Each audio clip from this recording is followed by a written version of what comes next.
Hey guys, Sean with American Window Concepts, and today let's talk about building codes and your new windows. Let's get into this. Okay, so whether you're doing a new construction build or you're doing a retro replacement, there's building codes that need to be adhered to.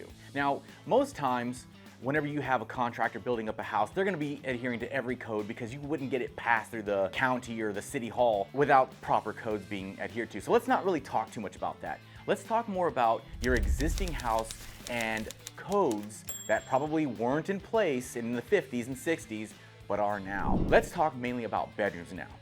Bedrooms are the dwelling spaces in which you have to have egress codes met. Egress is literally your ability to get out in case of an emergency, right? There's a fire, there's something that's going on, you need to get out of the house. Then there's ingress. Well, that's the difference, right? That's from the outside in. Let's say you have a house from the 20s, 30s, 40s, 50s, so on, and you had wood windows there originally.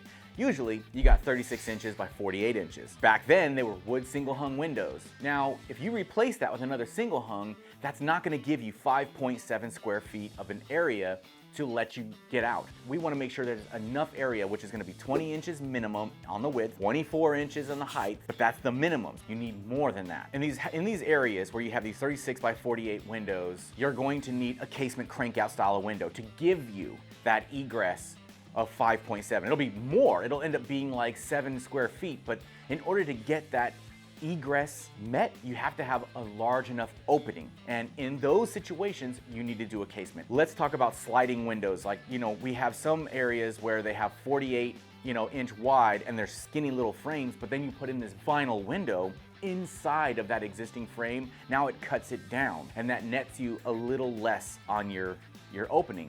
So we always go with the thinnest possible profile. Now, let's talk about the grade level, which is I'm walking outside and the window is just right here versus upstairs, right? So upstairs, it's gonna be 5.7 no matter what. Now, if it's downstairs, you can get away with, in this area, 5 square feet. Still has to have that 20-inch minimum width, 24-inch height. Now let's talk about sill height from the ground. Most sill heights are about 40 inches off the ground, and that's about where we would want it. That's a comfortable, it's nice, off the ground to where you could put a desk there, a headboard. Some houses back in the 60s and 70s, they would have a very high sill height.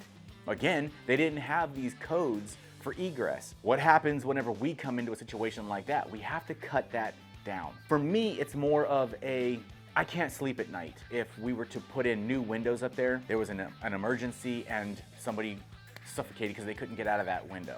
That would suck so bad. So we like to cut those window sills down, right? So we don't change the header, we just bring that sill down to about 40 inches sill height. Now you can get away with 46 inches maximum, and that's for houses built before 1976, okay? That's egress. Now let's talk about tempered. That's another code that is going to be necessary. All doors need to have tempered glass, right? Because it's gonna be low to the ground. You can easily trip, land into a door. It can happen. And you don't wanna have regular annealed glass that'll shard and cut you really, really bad. You want safety glass, which is tempered. Now, anything on side of a tempered door within 24 inches needs to have tempered glass. If it's directly above it, tempered glass. Any window that is 18 inches or less to the ground, tempered glass. Even if you have a sill that's like a sill plate that's 6 inches, it doesn't matter. If it's 18 inches from the ground, it must be tempered glass. And the other thing is going to be baths and showers. If it is 60 inches from the ground, basically shoulder height for me, and up, you're okay. But if it's 60 inches or lower, well, now all of a sudden you need to go with tempered glass, mandatory, has to be. Now let's talk about fire code. This is the last one. Now fire code is more of a newer code, and it's usually for houses that live up in the hills or close to high vegetated, areas where there's a lot of brush. If a fire were to, go up, a lot of houses would be in trouble at that point. Fire code is tempered glass, one of the panes. For us, it's the interior. For some place in Pennsylvania, it could be, I don't know, exterior, who knows? And it just can put up with heat longer before it explodes. Okay, so that's the reason you're gonna see something like fire code if you live in the hills and you're like, okay, I wanna get all my new windows. You might wanna talk about fire code windows with your sales guy. All right, guys, I hope this answers your question. Make it a great day. Hey guys, if you live in the Ventura or Long Beach area and are interested in a free in-home estimate, go to our website, AmericanWindowConcepts.com, and we'll reach back out to you as soon as possible. If you guys find this information valuable and you want to continue to learn more about windows and doors, subscribe to our channel. Thank you so much.